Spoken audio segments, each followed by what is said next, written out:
હત્યાના પ્રયાસના ગુનામાં પોતાની તરફેણમાં કોર્ટમાં જુબાની આપવાની લઈ વકીલ પર ધારિયા વડે હિંસક હુમલો કરી હત્યાનો પ્રયાસ કરનાર માથાભારે પિતા પુત્રને ઉત્તરાયણ પોલીસે ઝડપી પાડી સળિયા પાછળ ધકેલી દીધા હતા.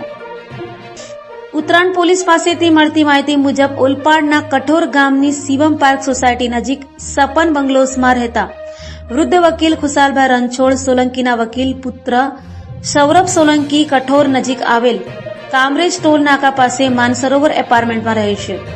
તેઓ ઉપર 2 દિવસ પહેલા સાંજે કઠોર ગામના રામજી મંદિર પાસે કઠોરમાં જ આવેલ રાધાકૃષ્ણ સોસાયટીમાં રહેતા પિતા પ્રકાશ કાંતિલાલ મહેસુરિયા અને તેનો પુત્ર આયુષ મહેસુરિયાએ ધારિયા વડે હુમલો કરી ભાગી ગયા હતા. વાત એમ છે કે વર્ષ 2020ના જૂન મહિનામાં 20મી તારીખના રોજ ખુશાલભાઈના જાતિભાઈ અરવિંદ વલ્લભ સોલંકી ઉપર અંગત અદાવતમાં ફાયરિંગ કર્યું હતું. આ પ્રકરણમાં કામરેજ પોલીસ સ્ટેશનમાં હત્યાનો પ્રયાસ, એટ્રોસિટી એક્ટ અને આર્મ્સ એક્ટ હેઠળ નોંધાયેલી ફરિયાદમાં સૌરભ સાક્ષી છે.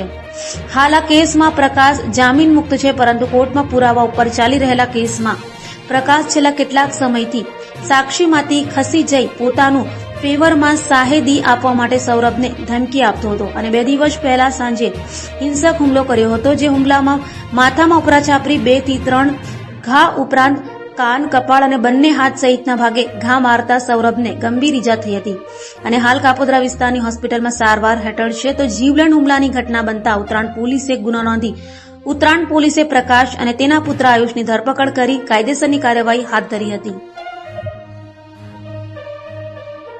ઉત્તરાયણ પોલીસ સ્ટેશનના કઠોર ગામે તારીખ 26/4/2025ના રોજ સાંજના 7:30 વાગે કઠોર ગામે એક મારામારીનો બનાવ બનેલો, જેમાં ખુશાલ રણછોડભાઈ સોલંકી જે વકીલાતનો વ્યવસાય કરે છે એમણે ફરિયાદ લખાવેલી.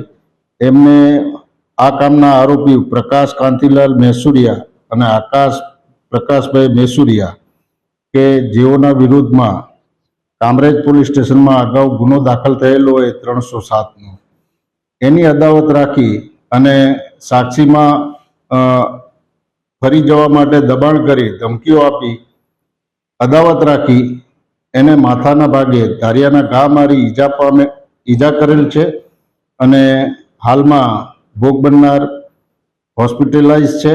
આ કામના આરોપીઓને ધોરણસર અટક કરવામાં આવેલ છે. હાલમાં રિમાન્ડ ઉપર છે.